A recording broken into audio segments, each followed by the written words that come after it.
और मौका वो दिया है कि एक तरफ तो सिर्फ सरपंच है और एक यह है कि हमने हमारी याददाश्त बनानी है। हमें सदैव के लिए हमारा नाम हमें करना है, सदैव के लिए हमारी बात याद रहे, ये हमें करना है। अगर मन में यह विश्वास धारण आप कर लोगे, जो भी योजना आती है वो गांव में आती है, जो भी योजना आती है वो आपके माध्यम से आती है। या तो आपके माध्यम से आएगी, ये आपका उसमें सहभागिता होगी। कोई भी योजना ऐसी नहीं है जो ग्रामीण क्षेत्र में जो आपसे छुपी हो। कोई भी डिपार्टमेंट होगा लेकिन आपकी बात पहले सुनी जाती है। मैं आपसे इतना ही कहना चाहता हूं, तरक्की और विकास की बागडोर आपके हाथ में है और आपका दायित्व है कि गांव में बुनियादी सुविधाओं को मजबूत करें, बल्कि ग्रामीण के जीवन को स्तर को हम ऊंचा उठाने का काम करें। जब हम ग्रामीण व्यक्ति के जीवन को ऊंचा उठाएंगे तो उसकी दुआएं जो निकलने वाली हैं उनका आप अंदाज नहीं लगा सकते। जिस व्यक्ति को आवश्यकता है उस आवश्यकता को समझ के उसका काम करना, क्योंकि अधिकांश मैं कहता हूं मेरे भाई और बहनों, गांव में बैठा वो हमारा किसान, हमारा मजदूर, हमारा भाई, उसके लिए एक छोटा सा सहारा बहुत बड़ा सहारा होता है। हमारी कहावत है कि मुर्गी के लिए तकुआ का घाव बहुत बड़ा होता है। गांव का वो व्यक्ति अगर वो कोर्ट में जाता है 50 kilometre, 40 kilometre, 30 kilometre SDM office में जाता है तो उसके 200 रुपए खर्च होते हैं। 200 रुपए खर्च होते हैं। 50 इसमें देगा, किसी की मोटरसाइकिल लेगा, उसमें पेट्रोल डलाएगा या गाड़ी से जाएगा, लौट करके आएगा। अगर उसका छोटा मोटा केस चल रहा है वकील के पास जाएगा, वकील वहां तैयार बैठे रहते हैं। फिर वो अगर तारीख पूछने भी जाएगा तो तैयार बैठे रहते हैं। ए मेरे भाई और बहनों, मैं आपसे कहना चाहता हूं, ऐसे जो केस चल रहे हैं हमारे गांव में, जिस तरह के केस हैं, उनको अपनी पंचायत में ला करके तहसीलदार और एसडीएम को बुला करके वहां ही उनका समाधान कराइए। आपको उसकी दुआ भी मिलेगी और वो गरीब आदमी जो 200 रुपए, उसके 100 रुपए खर्च हुए, शाम को लौट करके वो बच्चों के साथ बैठ करके वो सब्जी लाएगा, खाने को कुछ फल लाएगा, तो आपका गुणगान गाएगा, आपको आशीष देगा। इसलिए हम इन कामों में भी अपना हाथ बढ़ाएं। पंचायत राज संस्थाओं के चुने जनप्रतिनिधि महोदय 1 अप्रैल 2024 से कह रहे थे मेरे अध्यक्ष जी, अरे हमने आते ही 1 अप्रैल 2024 से 10% मानदेय बढ़ाया कि नहीं बढ़ाया? हमने सभी का बढ़ाया, हमने सभी का 10% मानदेय बढ़ाया। आप और कह रहे हैं बढ़ाया कि नहीं बढ़ाया? उन्होंने तो नहीं बढ़ाया, हमने ही बढ़ाया, किसी और ने नहीं बढ़ाया। ग्राम पंचायत भवनों के निर्माण 371 ग्राम पंचायत भवनों का निर्माण भी पूर्ण कराया।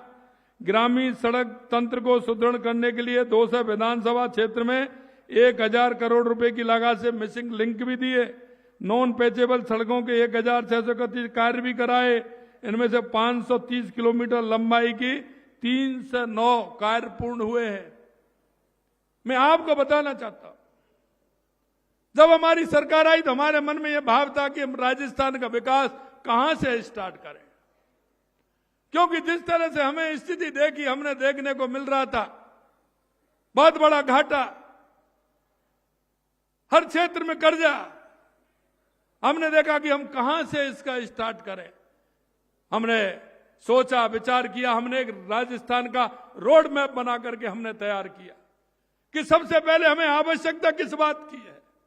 हमको लगा सबसे पहले आवश्यकता, हमारे यहां 3 बातों की सबसे बड़ी आवश्यकता है।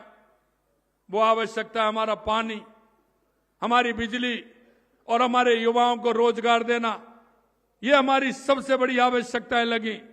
मेरे भाई और बहनों, मैं आपके बीच में कहना चाहता हूं, हमने पानी के क्षेत्र में काम किया, हमने एक क्षेत्र में काम नहीं किया।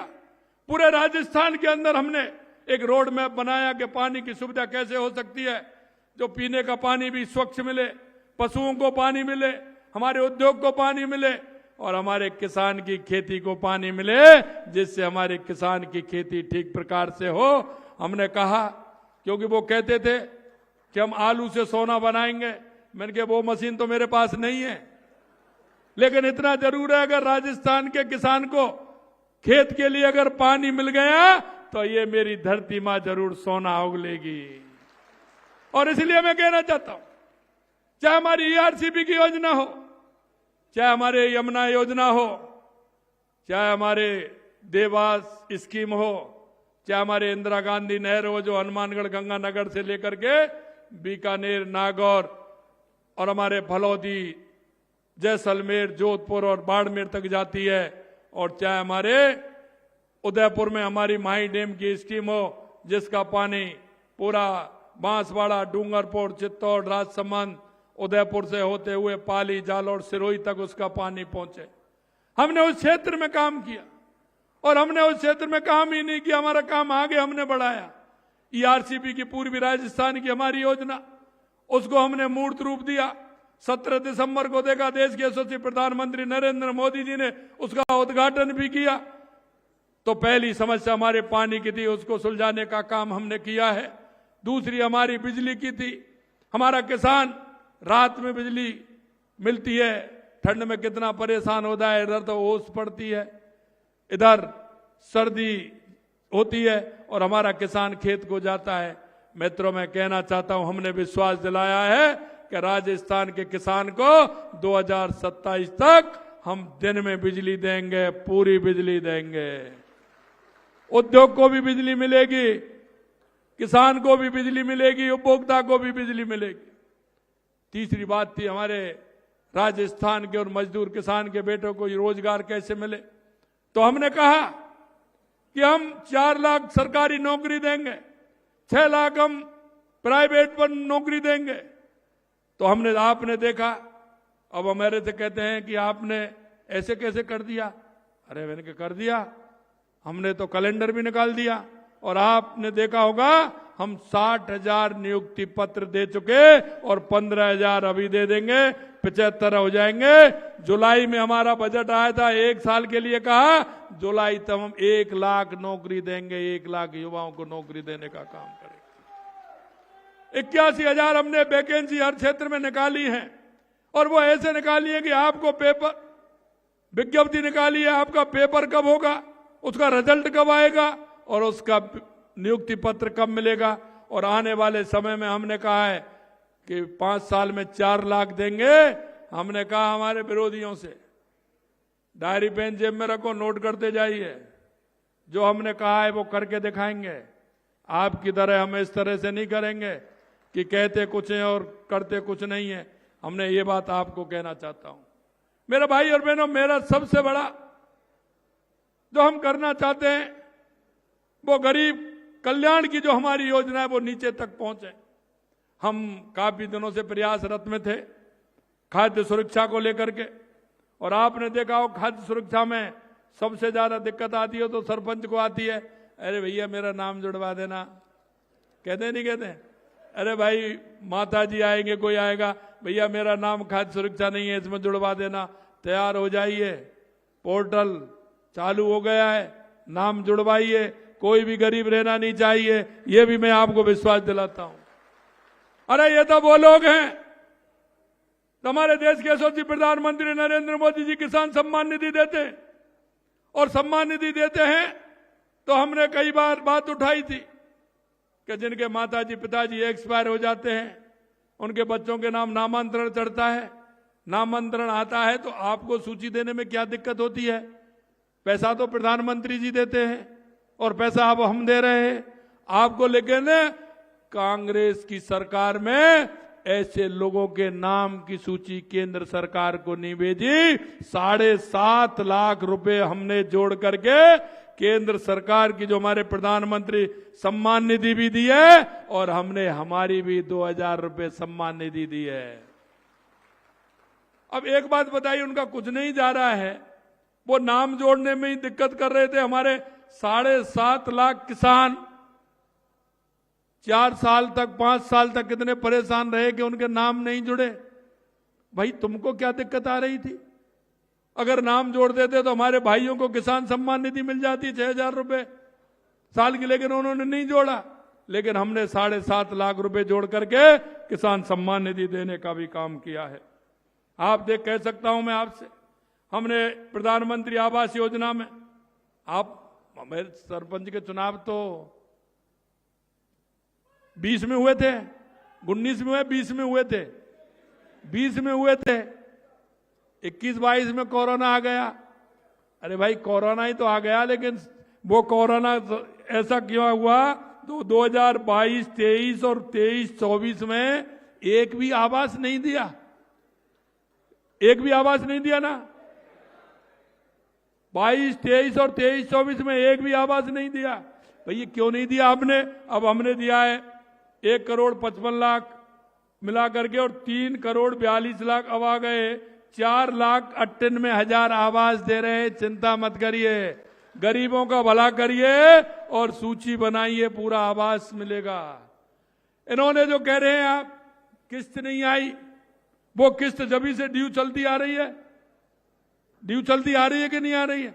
हमने तो उसको देने का काम किया है, और चिंता मत करिए, वो ड्यू है, उन्होंने तो ड्यू छोड़ दी, लेकिन हमने वो कर दी, हम करेंगे उसको, चिंता मत करिए, वो देंगे पूरा। मेरे भाई और बहनों, मैं एक बात और आपसे कहना चाहता हूं कि हमने एक नई घोषणा और की, और वो भी हम करने वाले हैं। हमने हर पंचायत में, आपने देखा होगा, अटल बिहारी वाजपेयी जी की जयंती 25 दिसंबर को हमने कहा था कि हर पंचायत में हम अटल ज्ञान केंद्र खोलेंगे, अटल ज्ञान केंद्र खोलेंगे। हर पंचायत में होगा, उसमें भवन भी देंगे, और उसमें हम एक अटल प्रेरक भी उसमें लगाएंगे, उसमें ई लाइब्रेरी भी होगी, और वो ई मित्र का भी काम करेंगे। क्योंकि वो जो रहेगी, वो मेरे गांव में पढ़ने वाले भाई और बहन, उनके लिए सुविधा मिले, उनको शहर की तरफ नहीं जाना पड़े।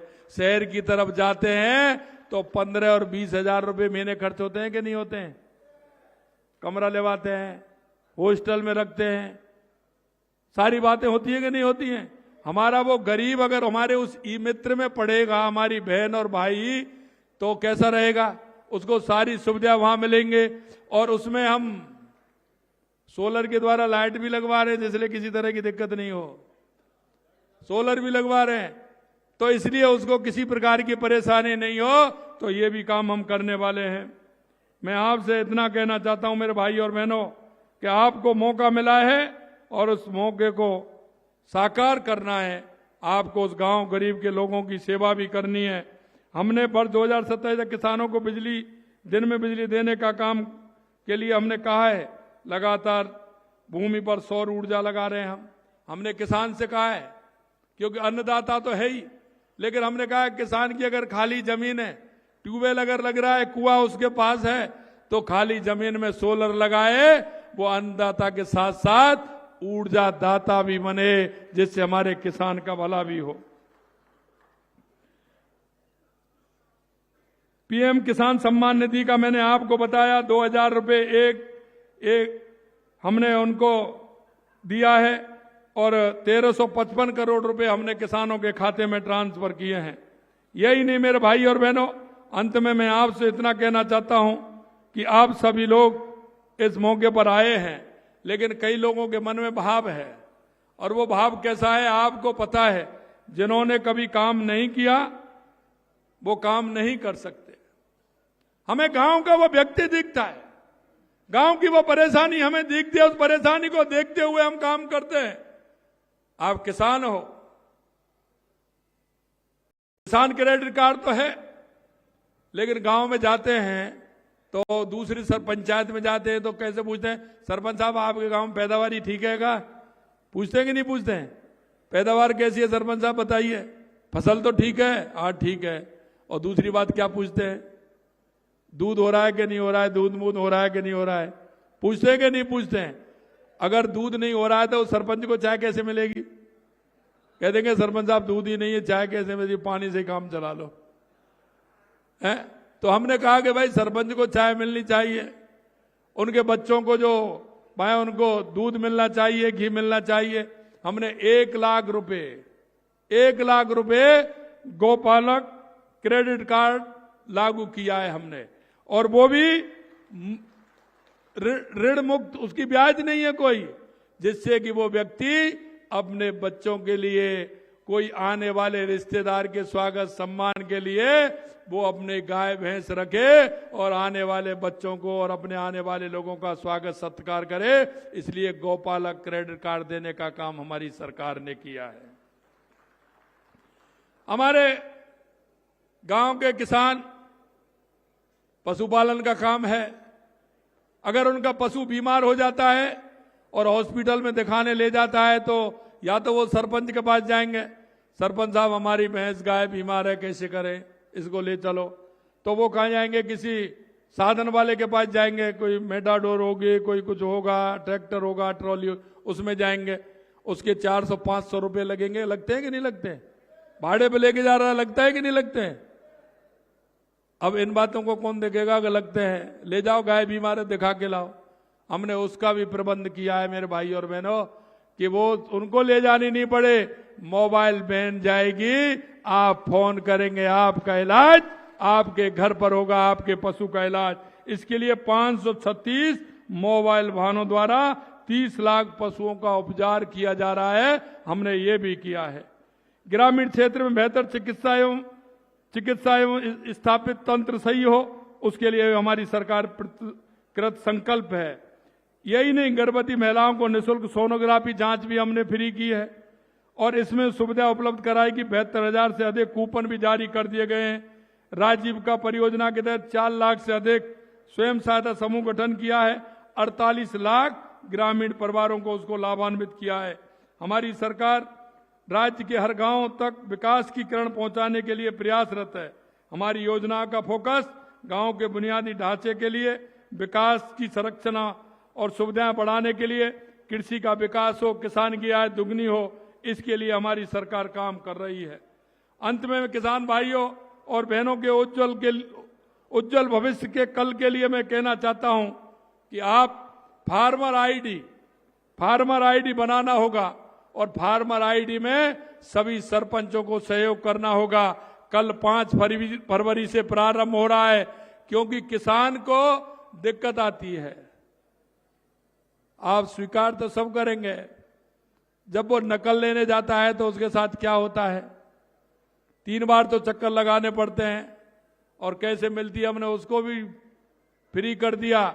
किसान तुरंत अपनी नकल निकाले और उसमें गिरदावरी भी खुद करेगा। फार्मर आईडी होगी तो आपको किसी तरह से कोई परेशानी नहीं होगी। इसके लिए भी काम हमने प्रारंभ किया है। आप सभी ने ग्रामीण विकास में बहुत महत्वपूर्ण योगदान दिया है। मैं देख रहा हूं कई तो हमारे ऐसे सरपंच हैं जो 2-2, 3-3 और 4-4 बार के लगातार सरपंच हैं, क्योंकि वो सेवा करते हैं तो गांव के लोग उनको चुनते हैं।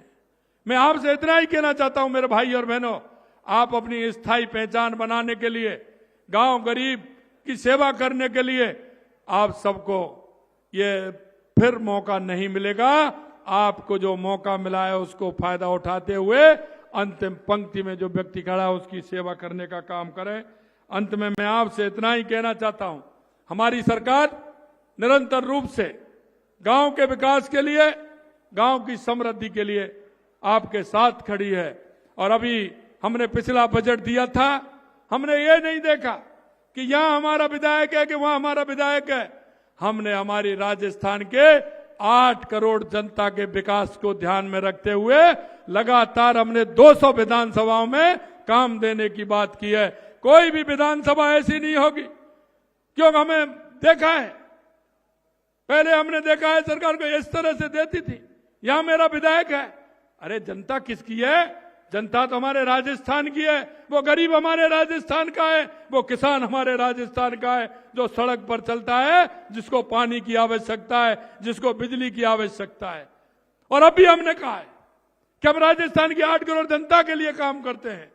हमने 200 विधानसभाओं में लगातार हमने बजट दिया। एक भी ऐसी विधानसभा नहीं होगी जिसमें हमने बजट नहीं दिया होगा। हर 200 विधानसभा में बजट दिया। और अब भी मैं कहना चाहता हूं, जहां हमें आवश्यकता लगेगी, जहां हमें ऐसा लगेगा इस विधानसभा में यह आवश्यकता है, हमारी सरकार राजस्थान की 8 करोड़ जनता के लिए काम करती है।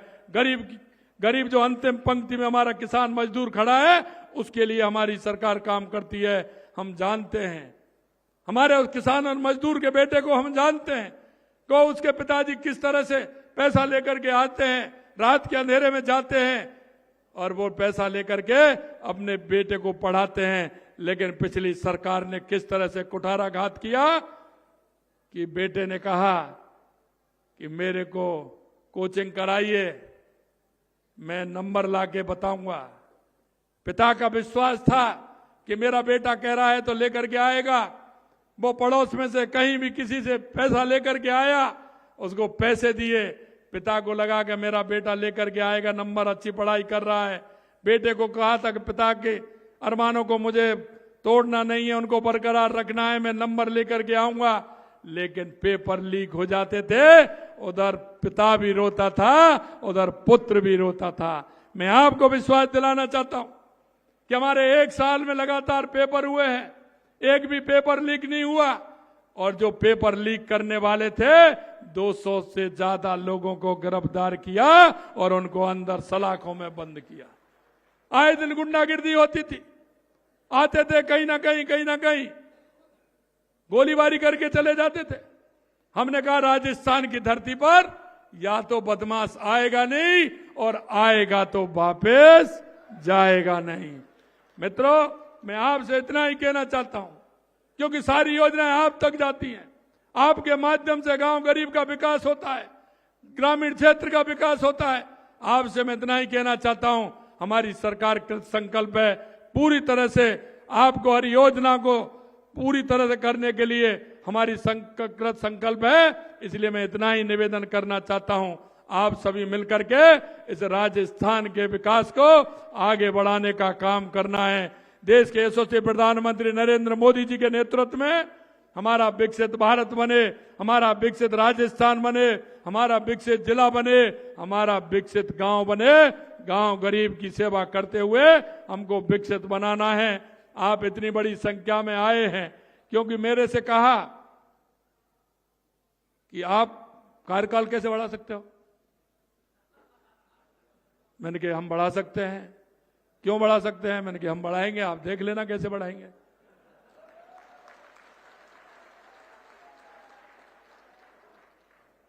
अब वो इधर उधर रास्ते निकाल रहे हैं। मैंने सारे रास्ते बंद हैं, चिंता मत करिए, कुछ नहीं होने वाला है।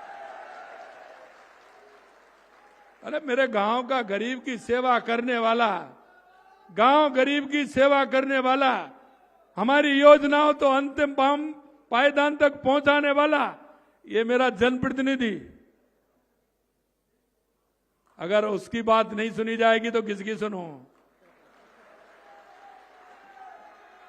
मुझे पता है, मैं एक ही बात कहना चाहता हूं मेरे भाई और बहनों, आपसे एक ही बात कहना चाहता हूं। आप मन से जो मैंने कहा है, अगर आप सेवा करेंगे तो आप चिरंजीवी रहोगे, चिरंजीवी रहोगे, चिरंजीवी रहोगे। इस आशा और उम्मीद के साथ, क्योंकि चाहे केंद्र से आए चाहे राज्य से आए, जैसा मैंने कहा, वो योजना धरातल पर मेरे भाइयों आपको ही उतारनी है, आपको उतारनी है।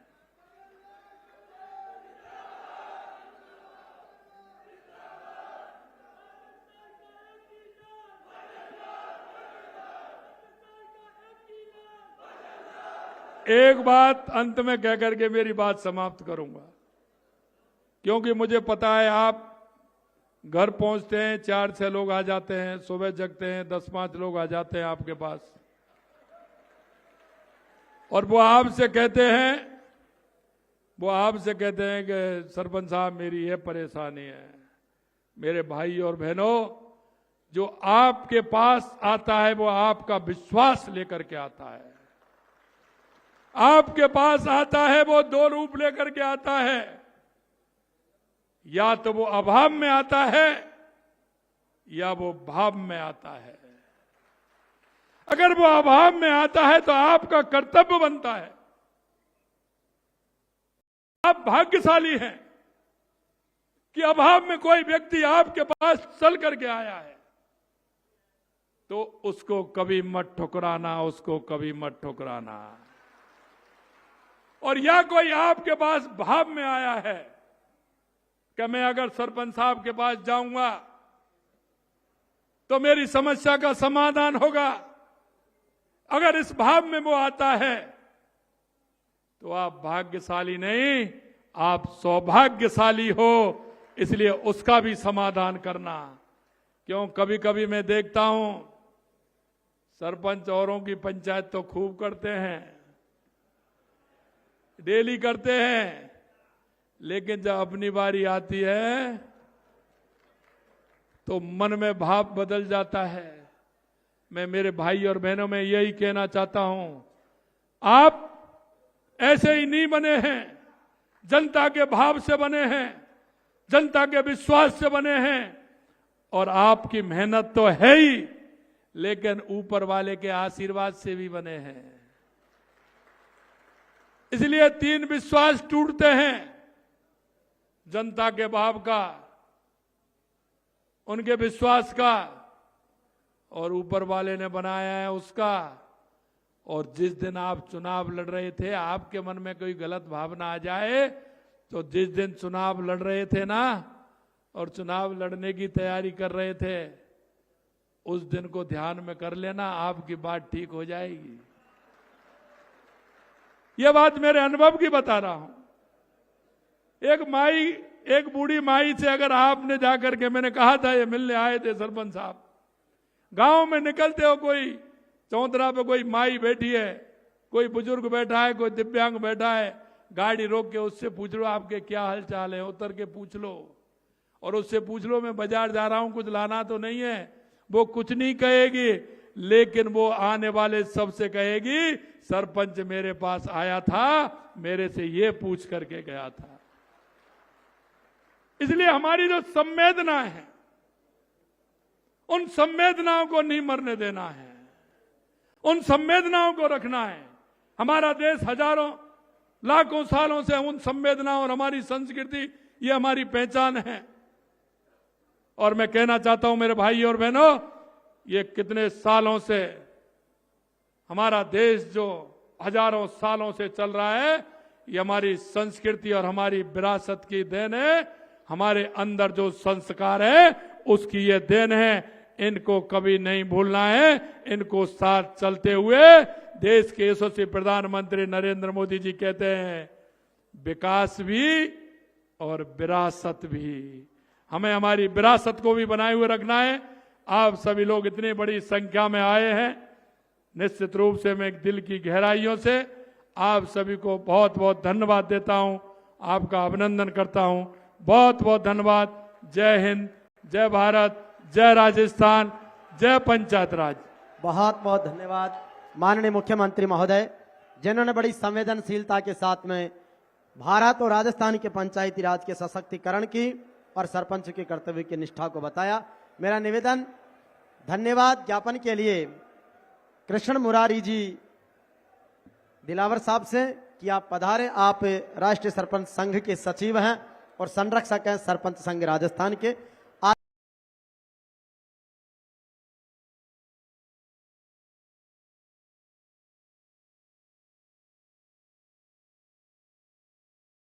का भुगतान भी समय पर हो।